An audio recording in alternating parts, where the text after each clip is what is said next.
विवेकानंद नायक साहब हमारे साथ फोन लाइन पे हमारे पहले दर्शक जुड़ भी गए हैं।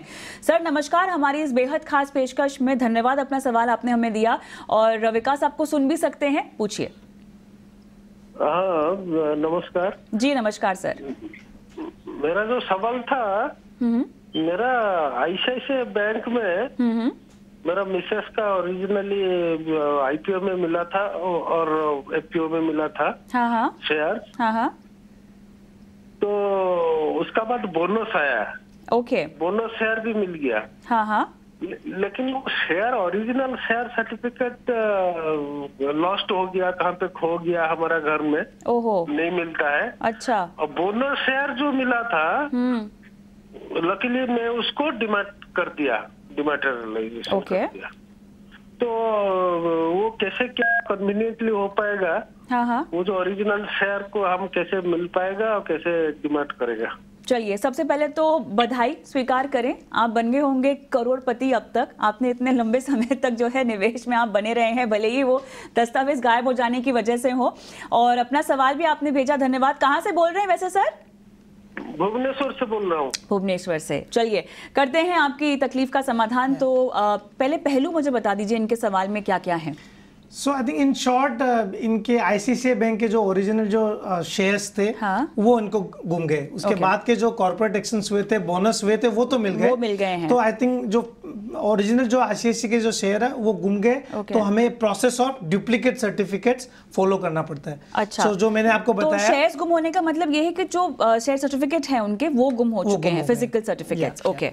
तो उसको रीइश्यू करवाने का जो प्रोसेस है, कंपनी आपको आईसीआईसीआई बैंक के कंपनी सेक्रेटरी को इनको लिखना पड़ेगा। लिखने के बाद कंपनी रेस्पॉन्ड करेगी कि आपको डुप्लीकेट इशू करवाने के लिए आपको पेपर में एडवर्टाइजमेंट देने पड़ते हैं। अच्छा। प्लस आपको एफआईआर लॉन्च करना पड़ता है। अच्छा। क्योंकि जो शेयर फिजिकल शेयर्स अगर गुम जाते हैं तो कंपनी भी उसको काफी सस्पिशियस पॉइंट से देखते हैं। अच्छा? कि क्योंकि क्लेमेंट वो जेन्युइन है या नहीं। हाँ। इसलिए आपको तो एफआईआर भी लॉन्च करनी पड़ती है। तो हमारे साथ नायक साहब फोन लाइन पर है, क्या आपने ये कोई प्रोसेस फॉलो किया है नायक साहब?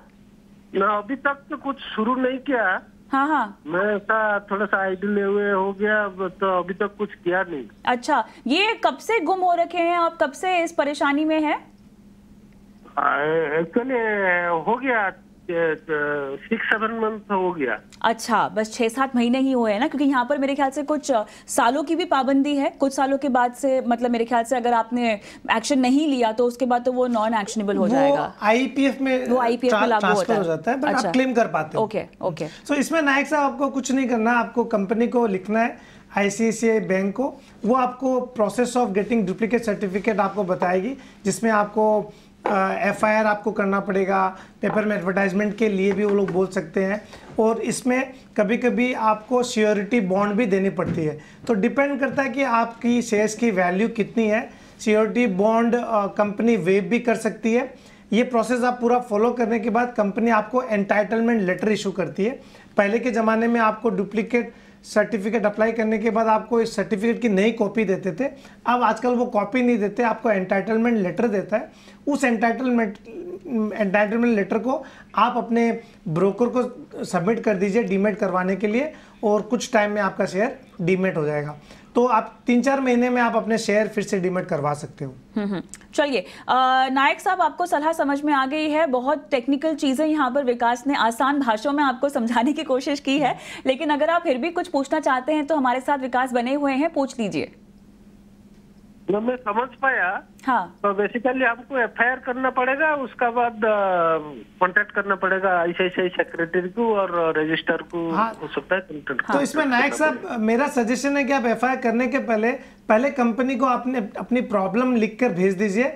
वो लोग आपको पूरा प्रोसेस बाय प्रोसेस क्या करना है ना, वो खुद ही आपको रेस्पॉन्ड करेंगे। उसके बेसिस पे आप एक्ट करो तो ज्यादा अच्छा रहेगा। अच्छा, इस बीच विकास ये कुछ कर नहीं पाएंगे ना, अपने होल्डिंग्स को ना ही खरीद पाएंगे ना ही और बेच पाएंगे, ऐसा कुछ नहीं कर सकते? कर नहीं पाएंगे, बट इनके नाम के जो शेयर है वो इनके नाम पे ही पड़े हुए हैं। देर सवेर मिल जाएगा इनको, देर सवेर मिल जाएगा। चलिए नायक साहब, ऑल द बेस्ट। उम्मीद करते हैं कि आपको सलाह समझ में आई हो और आगे आप उस पर काम भी करेंगे।